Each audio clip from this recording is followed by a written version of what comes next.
এই হচ্ছে বাঙালি, নামতে নামতেই মানে কখন যে মুখে পাচার করব মানে।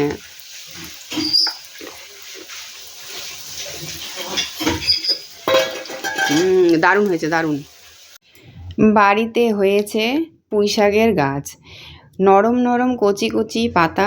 আজকে সকালবেলা কুয়াশা পড়েছে অনেক, তো তার মধ্যে কিছু পাতা তুলে আনা হয়েছিল। তো ভাবলাম কি করা যায়, খুব বেশি ডগা হয়নি, নরম কচি পাতা, তো তুলে এনেছি। আনার পরে ওটা দিয়ে আজকে বানাবো পকোড়া। একদিকে বাঁধাকপির পকোড়া আর পুঁই শাকের পকোড়া। তারপর এদিকে আমার মা সব রেডি করে নিচ্ছে পকোড়ার মানে ব্যাটারটা। মশলা, লঙ্কার গুঁড়ো, ধনে গুঁড়ো, জিরে গুঁড়ো আর বেসন, সুজি সব কিছু দিয়ে মানে মজাদার টেস্টি করে পকোড়া বানানোর জন্য রেডি করা হচ্ছে। তো দেখো পকোড়া কেমন। সন্ধেবেলা টাটকা টাটকা এই পাতার পকোড়া হলে বেশ জমে যায়, তাই না বলো বন্ধুরা? বাড়িতে শাক পাতা থাকলে কত সুবিধা, যখন খুশি গাছ থেকে তুলে নিয়ে এসে খাওয়া যায়, তাই না?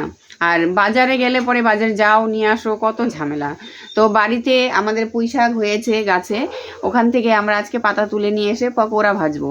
পুঁই শাকের পাতার পকোড়া আর হচ্ছে বাঁধাকপির পকোড়া। শীতের দিনে পকোড়া খুবই ভালো লাগে, শীত আর বর্ষা দারুণ, বাস দারুণ জমে যায়। চায়ের সাথে পকোড়া হলে তো কথাই নেই। তো দেখো আজকে আমরা পকোড়া ভাজছি, আমাদের গাছে, বাড়ির গাছের পুঁই শাক পাতা দিয়ে পকোড়া। তোমরা থাকো সাথে, আর যে যে খাবে খেতে চাইলে আসতে পারো, আমাদের কিন্তু অনেক আছে গাছে, আমরা করে দিব, অসুবিধা নেই। একটু ঘুরিয়ে দিই।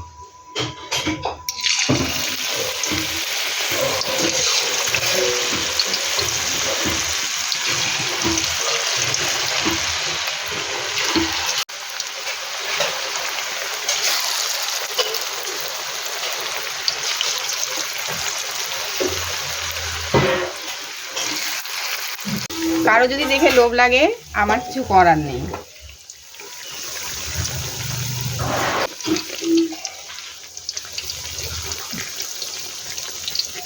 পুঁই শাকের পকোড়া এটা, বাঁধাকপির এখনো হয়নি, হবে। বাঁধাকপি নাই। বিশাল হয়ে গেছে আমাদের পকোড়া। এখন এর মধ্যে দিয়ে দেব চাট মশলা, চাট মশলা দিয়ে দেবো, বাস।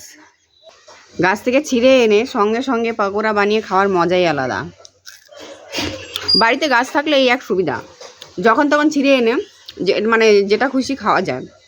গাছের লঙ্কা, এটা আমাদের গাছের লঙ্কা আর গাছের পাতা সবই বাড়ির গাছের, শুধু চালটা, চালের গুঁড়ো আর বেসন, সুজি এইগুলোই একটু কেনা। বেশ দারুণ হয়েছে খেতে, একদম দারুণ। তোমরা যদি কেউ খেতে চাও তাহলে আসতে পারো। আর আমার ভিডিওগুলো তোমাদের কেমন লাগে কমেন্টে সবাই অবশ্যই জানাবে। আর ততক্ষণ তোমরা ভিডিও দেখতে থাকো, আমি পকোড়াটা খেতে থাকি। সবাই ভালো থাকো, সুস্থ থাকো, দেখা হবে নেক্সট ভিডিওতে। টাটা।